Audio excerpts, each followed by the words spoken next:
Waheguru Ji Ka Khalsa, Waheguru Ji Ki Fateh.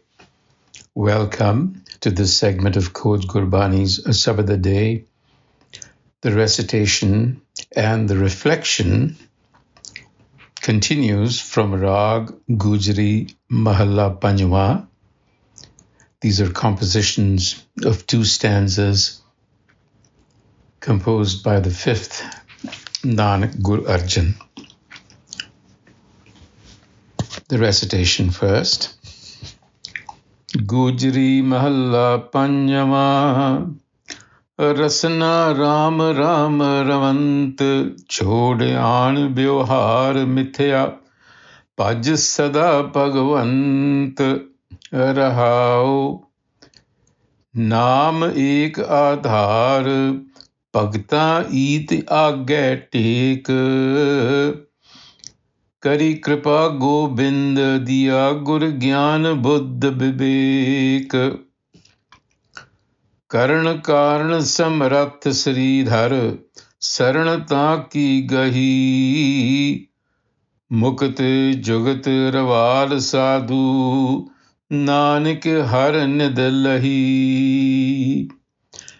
Karan karan samrath sridhar, saranata ki gahi. Mukt jugat rawal sadhu, nanak har nidlahi.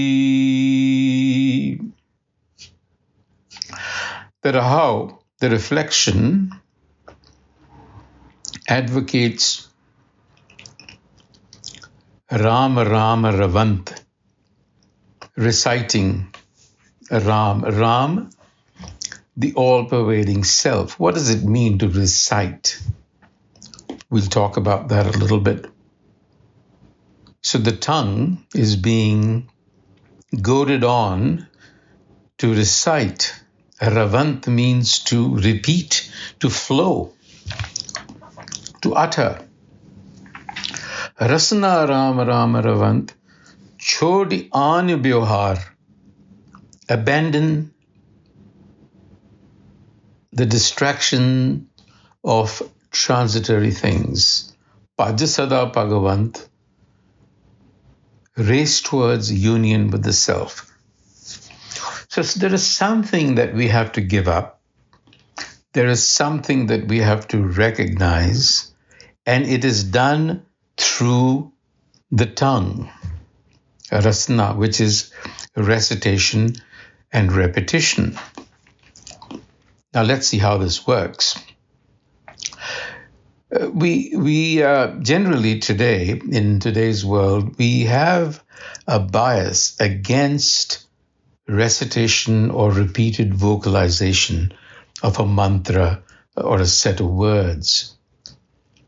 But actually, it is a very powerful technique to focus the mind, and it is found in all wisdom traditions. The idea is that the tongue is the organ of speech.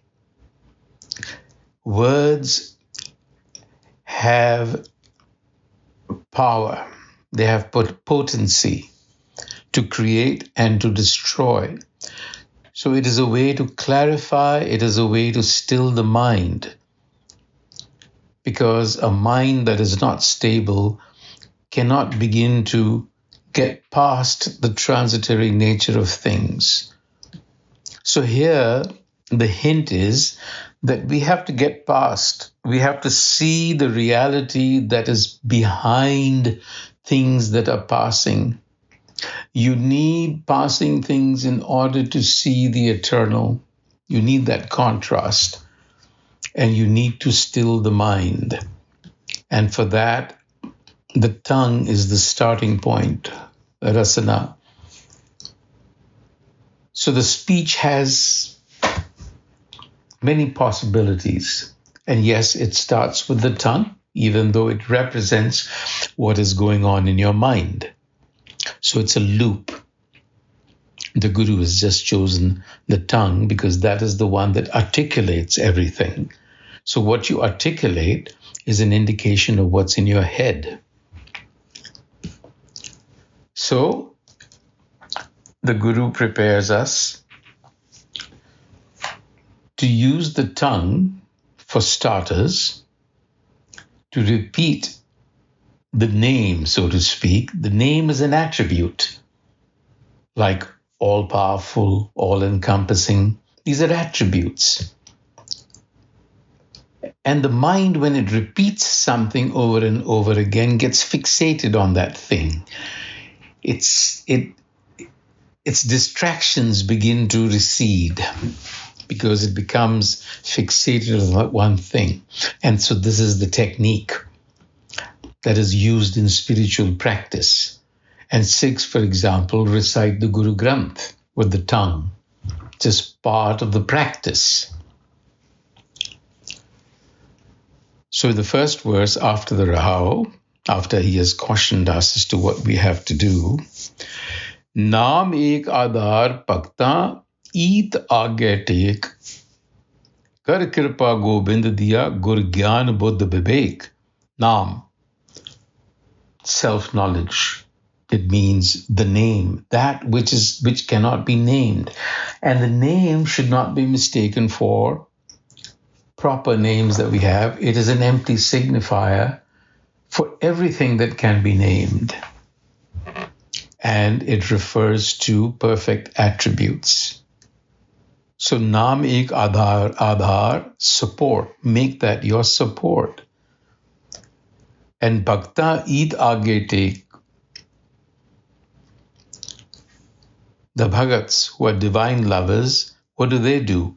They submit themselves in devotion to the wisdom of self-knowledge, Naam.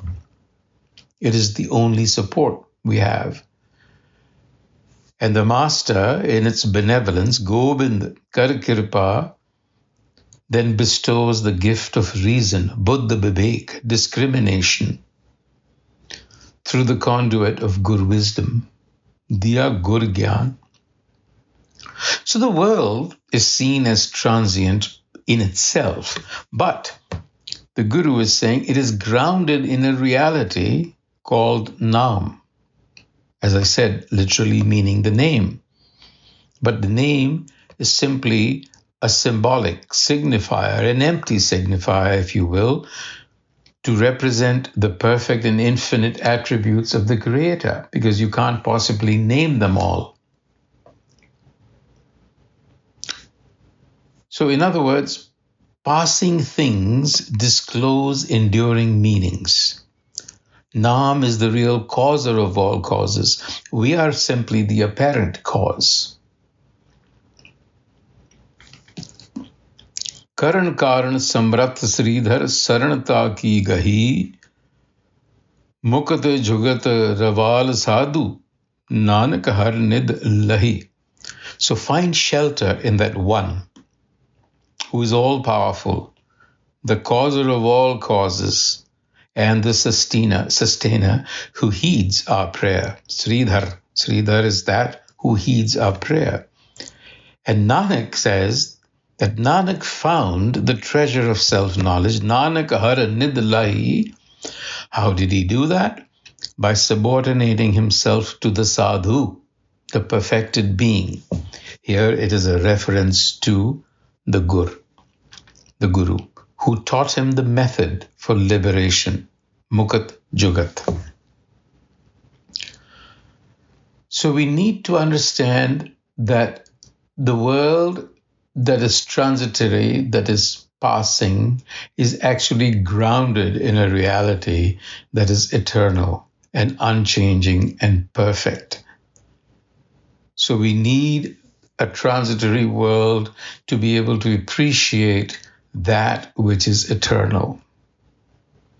And in order to do that, the Guru refers to Rasana